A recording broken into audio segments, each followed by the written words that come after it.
త్రిమూర్తి గారు మరి ఈరోజు మీరు ఆ స్థానంలో కూర్చోవటం అనేటువంటిది ఈ రాష్ట్రంలో ఉన్నటువంటి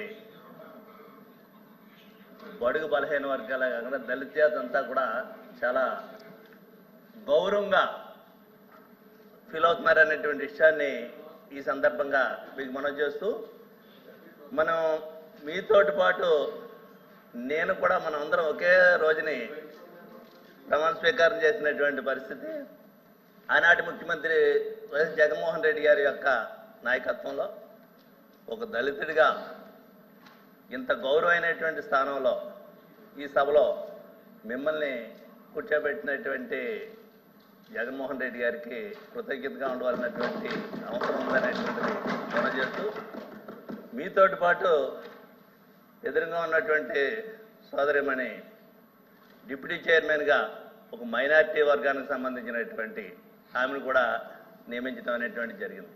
అంటే ఈ ప్రభుత్వానికి జగన్మోహన్ రెడ్డి గారికి సమాజంలో ఉన్నటువంటి అన్ని వర్గాల పట్ల ఏ విధమైనటువంటి విశ్వాసం ఉందని చెప్పడానికి, నమ్మకం ఉందని చెప్పడానికి, మిమ్మల్ని ఏ రకంగా పైకి తీసుకురావాలి, సమాజంలో అందరితోటి గౌరవంగా ఉండాలనేటువంటిది మీకు ఆ అవకాశం కల్పించినటువంటి జగన్మోహన్ రెడ్డి గారు అని చెప్పడానికి ఇంతకంటే నిదర్శనం అక్కర్లేదు. ఏది ఏమైనప్పటికీ మీకు ఆ స్థానానికి, ఆ చైర్మన్ పదవికి హుందా తీసుకొచ్చేటువంటి విధంగా గడిచిన 3 సంవత్సరాలుగా మీరు పనిచేస్తున్నటువంటి విధానానికి మనస్ఫూర్తిగా మిమ్మల్ని అభినందిస్తూ, భగవంతుడు భవిష్యత్తులో మీరు ఇంకా ఉన్నతమైనటువంటి స్థాయికి ఎదగాలని, మీకు ఆయుర ఆరోగ్యాలు ప్రసాదించాలని చెప్పేసి మనస్ఫూర్తిగా మిమ్మల్ని అభినందిస్తూ అవకాశం ఇచ్చినటువంటి మీకు ధన్యవాదాలు చెప్తున్నాను. తక్కువగా మాట్లాడండి. లక్ష్మణ్ రావు ఇంకొద్దులండి, సరిపోతుంది. కూర్చోండి కూర్చోండి కూర్చోండి. లక్ష్మణ్ రావు మాట్లాడుతున్నారు.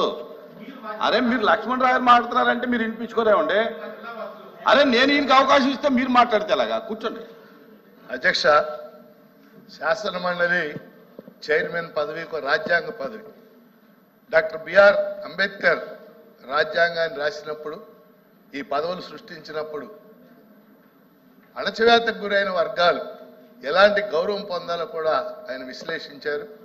ఆ గౌరవం పొందే విధంగా మీరు ఈ పదవిలో గత 3 ఏళ్లుగా బాగా పనిచేశారు.